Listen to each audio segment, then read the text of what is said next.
Discuss कर रहे थे रिगार्डिंग डिज़ायर्स। चलो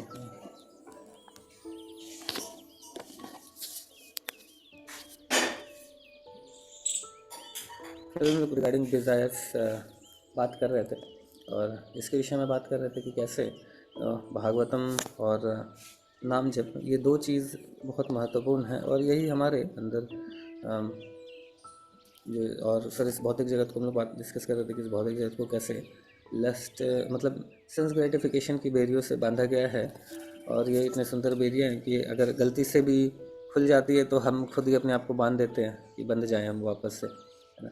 तो इस तरीके से हम अपने आप को बांध बांध के ऐसा रखे हुए हैं और खुलती है तो दोबारा बांध लेते हैं। तो सबसे मतलब वही है कि इससे फाइनली निकलने का तो सबसे इम्पोर्टेंट जो मोस्ट इम्पोर्टेंट मेथड तो यही है कि इस बात को सबसे पहले समझें कि जो सेंस ग्रेटिफिकेशन है वो हमारे लिए एक तरीके से क्या है वो मतलब वो हमारा मतलब कोई बहुत उससे बेनिफिट नहीं है, उल्टा वो हमारे लिए जो सेंस ग्रेटिफिकेशन है वो मतलब दुख का ही कार्य है ना। और उससे अल्टीमेटली निकलना ही मतलब ये हमारा परम लक्ष्य है। अगर नहीं निकलेंगे तो फिर वहाँ पे अटके ही रह जाएंगे, है ना। तो जैसे यहाँ पे भी बताया जाता है कि श्रीमद् भागवतम में ये इस चीज़ के विषय में बताया गया है कि जो जैसे प्रभुपाद जी बता रहे थे ना कि जो भी इस भौतिक जगत में है ना है उनके लिए जो हाईएस्ट प्लेजर है वो क्या है ना, मैथुन। इसके विषय में बताते हैं कि ये सबसे हाईएस्ट प्लेजर है। बट ये एक्चुअली जिसके अंदर भी ये जो लस्ट वगैरह है ये जो प्रेम हम सभी के अंदर जो पोटेंशियल है भगवान को प्रेम करने का, उसी का ये परवर्टेड रिफ्लेक्शन है। तो जिसके अंदर जितना काम वासना है वो उतना ही ज़्यादा भगवान को प्रेम कर सकता है अगर सिर्फ क्या हो कि सिर्फ हमें वो ट्रांसफॉर्म हो जाए, है ना। सिर्फ ट्रांसफॉर्म हो जाए तो फिर वही जो लस्ट हमारे अंदर है वही क्या होगा, वही प्रेम में कन्वर्ट हो जाएगा। तो और इसी का जो तरीका है मतलब यही जो प्रोसेस है वही कृष्ण कॉन्शियसनेस का प्रोसेस है। तो उसमें जो नाम जप है और इसका विशेष स्थान है नाम जप का और भागवतम का। श्रीमद् भागवतम एक इतना पोटेंशियल ग्रंथ है कि हमारे जितने भी तीव्र लस्ट हो सभी को भगवान के प्रति प्रेम में कन्वर्ट कर सकता है।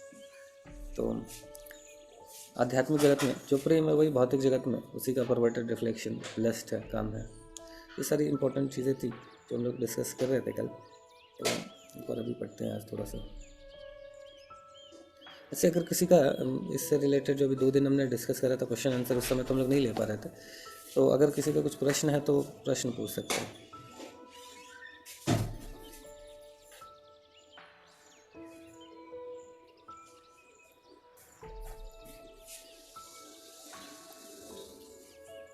अगर किसी का कुछ क्वेश्चन है तो पूछ सकते हैं।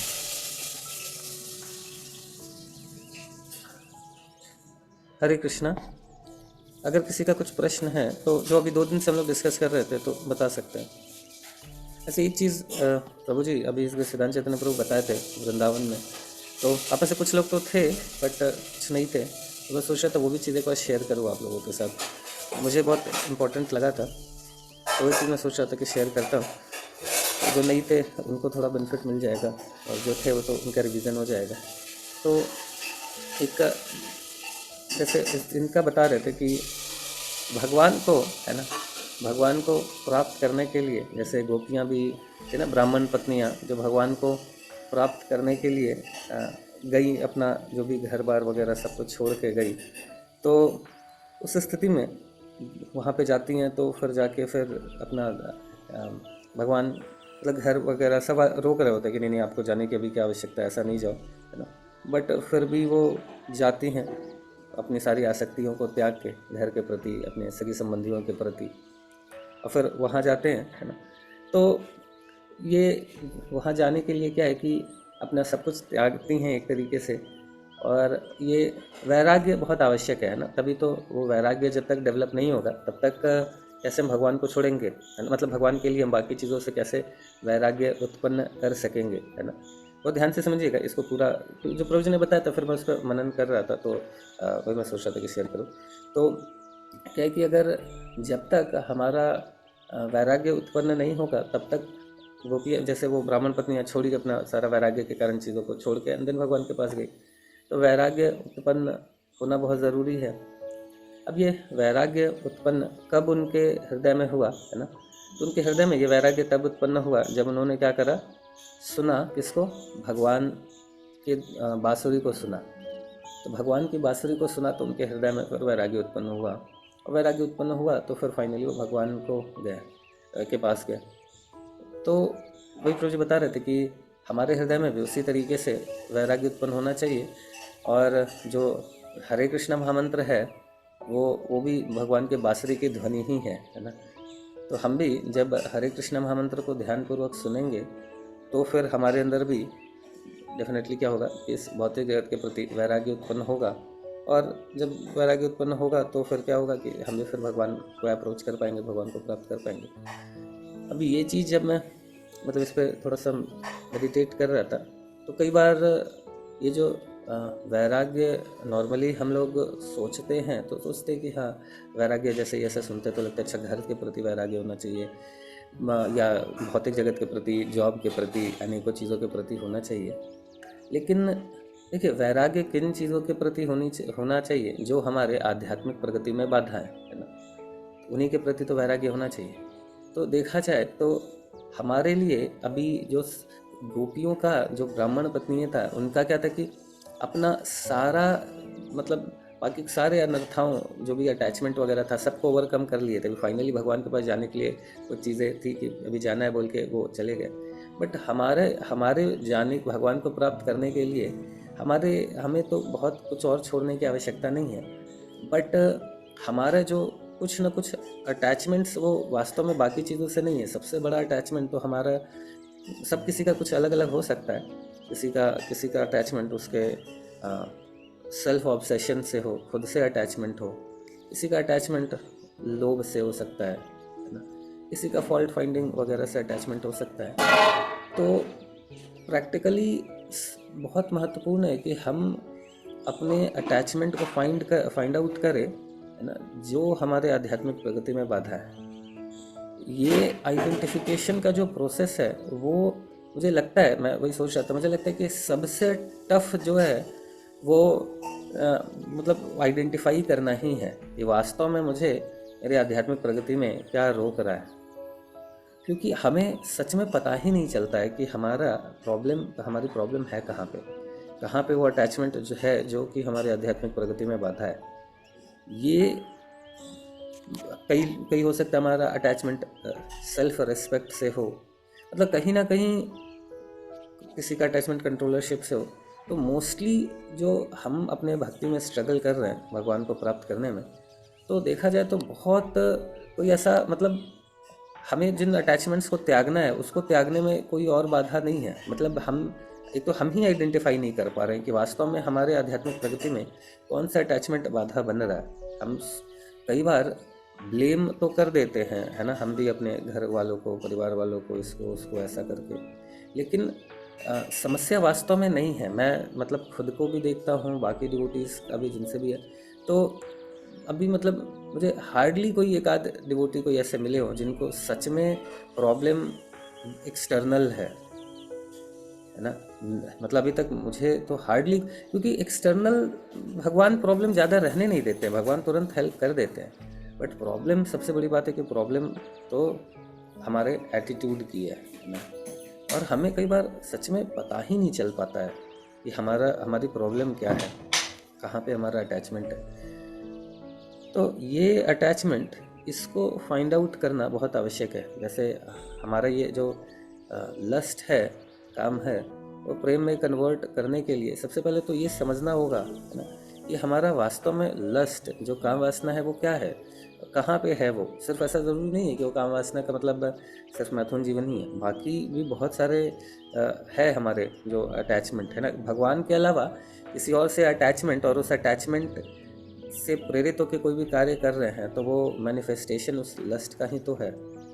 तो आइडेंटिफिकेशन बहुत आवश्यक है। मुझे सबसे ज़्यादा वही लगता है कि मतलब हमें भगवान से सबसे ज़्यादा तो यही पहले प्रार्थना करनी चाहिए कि भगवान मुझे रिवील करिए कि मेरी समस्या कहाँ पे है ना, क्या मेरे लिए, मतलब बिल्कुल पता ही नहीं चलता है। मुझे लगता है कि सबसे ज़्यादा माया का तो प्रभाव यही है ना, कि हमें हमें रियलाइज़ ही नहीं होने देता है कि हमारी गलती कहाँ पे है ना, हमारी गलती कहाँ पे है और कहाँ पे हम गड़बड़ कर रहे हैं। क्योंकि उसको इतना बढ़िया तरीके से हम जस्टिफाई करते हैं ना, इतने सुंदर तरीके से हम जस्टिफाई करते हैं कि हम अपने आप को भी मतलब बहुत सुंदर तरीके से चीट कर लेते हैं।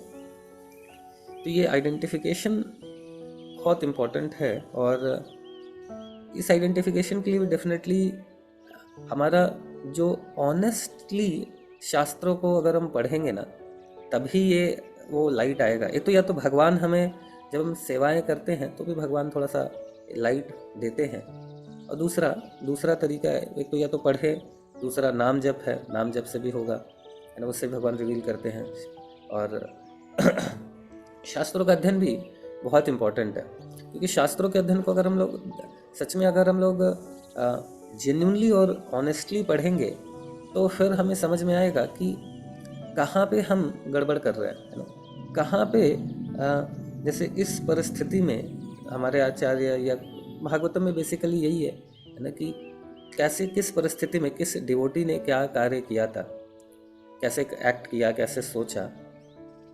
तो कई बार हम रीडिंग भी करते, मतलब सोचिए वास्तव में यही माया का सबसे खतरनाक प्रभाव है कि हम रीडिंग भी करते हैं और पढ़ भी रहे हैं, उस इंसिडेंट को समझ भी थोड़ा बहुत रहे हैं, इवन दूसरों को भी बता दे रहे हैं, लेकिन लेकिन रियलाइजेशन नहीं आता है। मतलब कितना हमारा दुर्भाग्य है कि पढ़ भी लेते हैं, याद भी हो जाता है, सुना भी दे, बट रियलाइजेशंस नहीं आते हैं कि कहाँ पे हमारा गड़बड़ हो रहा है ना। तो यही सबसे मतलब मुझे लगता है कि इम्पोर्टेंट प्रार्थना हमारे लिए यही है कि हम भगवान से प्रार्थना करके थोड़ा सा हमारा कहाँ पे गड़बड़ हो रहा है ना, उसको आइडेंटिफाई करें और ऑनेस्ट रहें, क्योंकि परमात्मा भी तभी बताएंगे जब हम सुनना चाहेंगे, है ना, और हम वर्क करना चाहेंगे। अगर वर्क नहीं करना चाहेंगे तो फिर भगवान भी नहीं बताएंगे, क्योंकि बता देंगे तो फिर हम थोड़ा और परेशान होने लगेंगे, है ना। तो ऑनेस्टली अगर हम थोड़ा सा भगवान से प्रार्थना करें, और उसके बाद अगर भगवान कुछ दिखा रहे हैं कमियों को, तो उसमें जो हम एक्सक्यूज़ दे के डिफेंड करने लगते हैं ना, है ना, जैसे मैंने कल बताया ना कि एक डिवोटी ऐसे ही जैसे बता रहे थे कि बहुत समय से भी थोड़ा ब्रेक लिया है भक्ति का, तो फिर वो जस्टिफाई कर रहे थे अपने आप को कि हम बूढ़े हो जाएंगे तो हमें कहीं गिल्ट ना रहे कि हमने सही से अपॉर्चुनिटी जब थी सेंस ग्रेटिफिकेशन की, तो हमने उसको मतलब हमने उसको फिर खो दिया, बाद में कहीं अफसोस ना हो। इसीलिए अभी हम लोग सोच रहे हैं कि थोड़ा ब्रेक लेके पूरा सारा सेंस ग्रेटिफिकेशन करके देख लेंगे, फिर आएंगे भक्ति में। तो हम लोग वहाँ पे थे, बट वो इतना कन्विक्शन के साथ बोल रहे थे कि ना तो मैंने कुछ भी नहीं बोला, है ना। सकीशन बोली कि हाँ सही बात है, तो मतलब क्या बोला, और कुछ बोला ही नहीं जा सकता है। तो परमात्मा, है ना, चाहते गुरु के रूप में हृदय में हैं, वो बोलेंगे ही नहीं जब हम बहुत कन्विंस्ड हैं कि हम नहीं सुधरेंगे, हम तो जैसे हैं वैसे रहेंगे और हमें बहुत अभी बदलना नहीं है। तो फिर ये हम नाम जब भी कर रहे हैं, सदियों बहुत समय से तो कर ही रहे हैं, और शास्त्र का अध्ययन भी कर रहे हैं, बट फिर भी हम परिवर्तन क्यों नहीं आ रहा है हमारे हृदय में। और ये परिवर्तन नहीं आ रहा है को आइडेंटिफाई कैसे करें कि हम अगर प्रभावित हो रहे हैं। आज ही मैं पढ़ रहा था कि देखिए जैसे हाथ में अगर हमारे घाव हुआ है ना, या डैमेज है हाथ, तो हाथ को जैसे ही टच करेंगे बहुत ज़ोर से पेन होता है कि नहीं होता है, या पैर में, जहाँ भी शरीर में, है ना। शरीर अगर मान लीजिए सर में चोट लग गया, टच करते ही बहुत अनबियरेबल पेन होता है। ऐसे इतना पेन होना नहीं चाहिए, लेकिन चूँकि शरीर में मतलब कष्ट है तो फिर टच करने पे पेन हो रहा है। ठीक उसी तरीके से हम अगर इमोशनली अगर हमारा मन जो है स्वस्थ नहीं है ना, मन जो है स्वस्थ नहीं है, उसका क्या पहचान होगा कि कुछ भी चीज़ें हमें टच करेंगी ना तो हम डिस्टर्ब हो जाएंगे, समझ रहे। तो छोटी छोटी बातें हमें बहुत दुखी कर देगी, इसका मतलब है कि प्रॉब्लम है मन में, है ना। तो अगर ऐसा हो रहा है तो उस स्थिति में रैदर देन मतलब हम ये सोच रहे हैं कि अच्छा मुझे, जैसे अगर हमारे शरीर में कोई टच कर गया, तो अभी टच करता है तो हम इमीडिएटली उस पर गुस्सा करते हैं ना, देख के नहीं चल सकते क्या, है ना, ऐसा इमीडिएटली वैसे ही करते हैं उसको, है ना। प्रॉब्लम हाथ में है, उसने बेचारे तो ज़्यादा कुछ गलती नहीं करी, जस्ट थोड़ा सा टच ही हुआ है, बट हम चूँकि चोट लगा है तो हम एकदम मतलब आग बबूला हो जाते हैं। उसी तरीके से मन जो है हमारा, वो अभी थोड़ा सा डैमेज चल रहा है, तो कोई भी हल्का फुल्का कर देता है, थोड़ा कुछ बोल दिया, कुछ ये कर दिया, तो हम बहुत आग बबूला हो जाते हैं और फिर हम उसके ऊपर आग बबूला हो जाते हैं, है ना। तो ये समझना है कि अच्छा, अगर ऐसा सिचुएशन हो रहा है कि हम धीर धीर नहीं बन पा रहे, जैसे देखिए भगवान भी भगवत गीता में, है ना, अर्जुन को क्या बोल रहा है, अर्जुन को बहुत ध्यान से इस बात को समझिएगा कि अर्जुन को जीतने के लिए नहीं बोल रहा है। कितना इंपॉर्टेंट पॉइंट है। अर्जुन को जो भगवत गीता का प्रिंसिपल सिखा रहे हैं, भगवत गीता का प्रिंसिपल सिखा के उसको जीतने नहीं बोल रहे हैं, है ना। भगवत गीता के प्रिंसिपल को सिखा के उसको धीर बनने बोल रहे हैं कि हार और जीत में समान भाव कैसे आप रह सकते हो, है ना, है कि नहीं। तो हम मतलब यही तो भगवत गीता का प्रिंसिपल है। तो हम अगर कितना भी रीडिंग कर रहे हैं, हियरिंग कर रहे हैं, नाम जप कर रहे हैं, बट अगर धीर नहीं बन रहे हैं, है ना, हार और जीत में समान नहीं रह पा रहे हैं, तो फिर क्या है कि इसका मतलब है कि मन हमारा थोड़ा अभी ना बीमार है। तो उस स्थिति को समझना पड़ेगा हमें, है ना। और मन बीमार है, दवा भी है, तो फिर क्यों ऐसा स्थिति है, बिकॉज सर एक ही इसका रीज़न है कि इसका मतलब कि हम दवा सही तरीके से नहीं ले रहे हैं। क्योंकि ये तो है, हरिनाम औषधि तो है हमारे पास, वो तो सभी का इलाज करके रखी है, भागवतम सभी का इलाज करके रखा है, कर कितनों का करा है, तो हमारा भी करेगा ही करेगा।